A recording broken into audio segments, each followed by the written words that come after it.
How y'all doing? Tonight we're going to do a meatloaf. It's one of my favorite dishes to do during the week because you can make sandwiches out of it and take to lunch and stuff like that, and it's really good. So it's going to be a simple meatloaf, just not too many ingredients. What I want to get started off first is I'm going to saute the vegetables that go in the meatloaf. Over here I've got my stove kind of getting hot here. See if you can see down there. I got a pan on the stove, got about looks like about a tablespoon of olive oil in there. I've got some of the seasoning blend. Stuff I like to use is just celery, bell pepper, and onion, just like a tray. This is a 12-ounce package. I'm going to put this in there so I can get it open. I'm not throwing it all over the place. Go ahead with that. And we're just going to, like I said, it's frozen. So we'll heat it up, let it go on medium-high heat, and we'll just saute that down because I don't want to put crunchy vegetables into the meatloaf. Alright, and then I actually want to let that cool before we get started mixing the meat and stuff. Alright, now it's been cooking a couple minutes here and it's starting to soften up. I might have a little dollop of garlic, maybe about a tablespoon. Alright, now I'm just going to turn the heat off. And we're going to set this aside because, like I said, we want this to be cool when we mix it in with the ground meat. So mix that in just for a second, just to heat that garlic just a little bit. And then I'm just going to set this aside, set it off the burner over here. And let it cool. Alright, well that's cool. We're going to start dealing with some of our other ingredients here. I've got, let's see, it was 2.5 hamburger buns in here, just some of these older hamburger buns in a bowl. I've also got some, this is what you call evaporated milk. It's this carnation evaporated milk. I'm going to put about, it's a 12-ounce can, I'm going to put about, I don't know, not quite half of it in there. Because I want to get this bread real soggy, okay? Now, I'm going to take this first, you just wash your hands real good. I just did that. And you want to just get it all in this bread with your fingers. Once you get this bread real soggy, okay? You just want it to turn to mush. Alright? You know, just basically wet breadcrumbs. What we're looking for here. This is really the best way to do this. You just have to get your hands down here. Let me wash my hands off real quick. Again. Now what we're going to do, we're going to take, I got one large egg. Crack him in there. Make sure you no shells. And one egg in there. Alright. Do a fork. Scramble that around.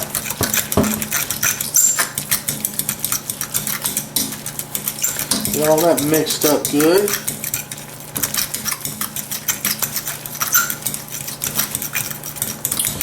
And start going with some other ingredients here. Now, I've got a little bit of spice I want to put in here. Okay? We'll mix it in with this bread. Before I do, I'm going to put a little more liquid in there. I like to do a little bit of this Lee & Perrins, okay? I'm going to go with a little bit of it.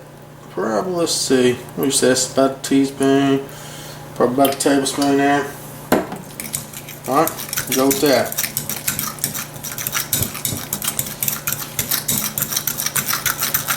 Mix that in. And we got some spices here. I've got a little bit of salt, probably about a teaspoon of salt. I've got a teaspoon of pepper, a teaspoon of red pepper flakes over here. I've got, I think, some dried basil, some dried oregano, about a half a teaspoon each. Alright, just go with those spices and mix all this. This is just going to be like my spice paste for this dish here. Get all that mixed in so it really smells good, okay? Now, I'm going to come back over with these vegetables, put the vegetables in here. Make sure they're kind of not really too hot. They'll cool off real quick when they hit that cold bread and everything.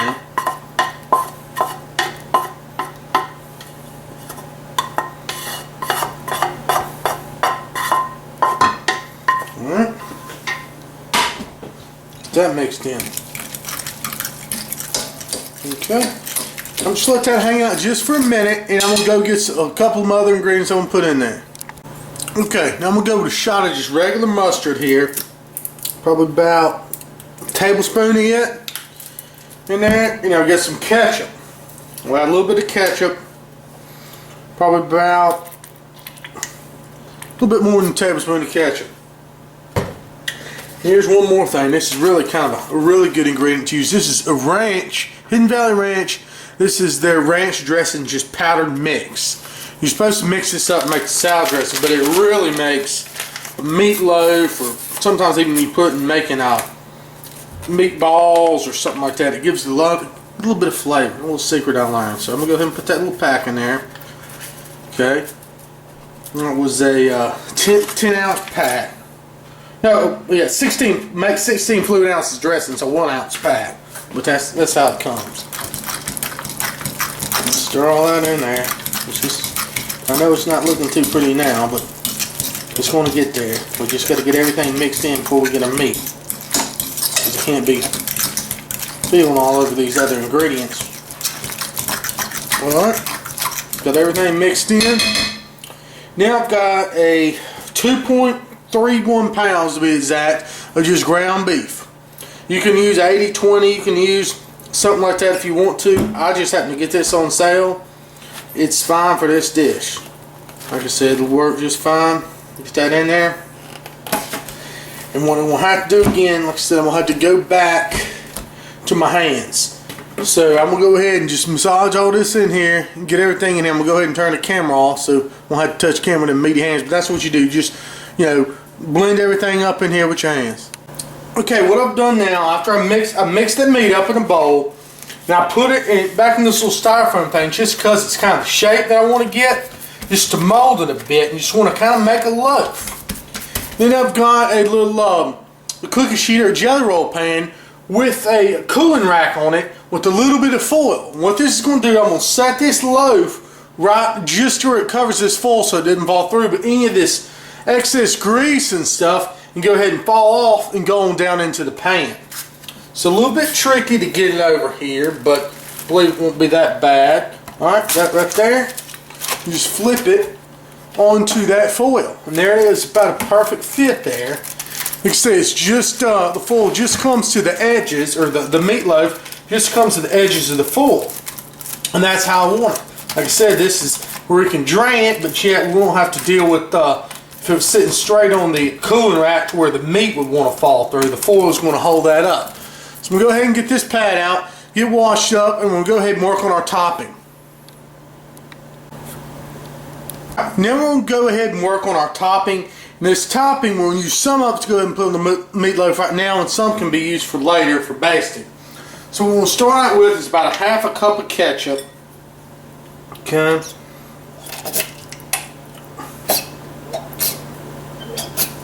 On out of there, ketchup. Well, that should be enough. Maybe a little bit more. Everything doesn't have to be exact. Alright, we've got about 4 tablespoons of brown sugar.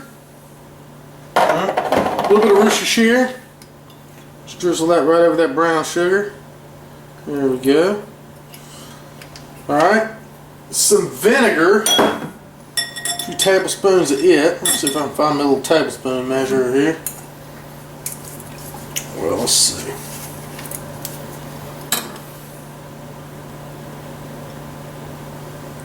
1, 2, 2.5, 3 tablespoons. That'd be good.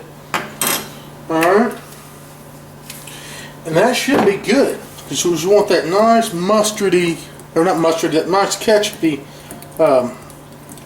sweet, but a little bit, you know, tart from that vinegar flavor. So I'm going to go ahead and stir this up. I'm going to put some in another little bowl so we can go ahead and baste that meatloaf with it now before we get it in that oven. Alright? Okay. I think what I'm going to do is just go ahead and baste this raw loaf with this batch. And if I want some more, I'm just going to make a gravy after the meatloaf's done. So just for this first basting here, I'm just going to take it and put it all here on the loaf. Just get a good little coating with this. Now I've got my oven set at 350 right now, And I think what I'm going to do is I'm going to put it in there and check it in about 45 minutes, 45 to 50 minutes. I'm thinking it's probably going to take about an hour.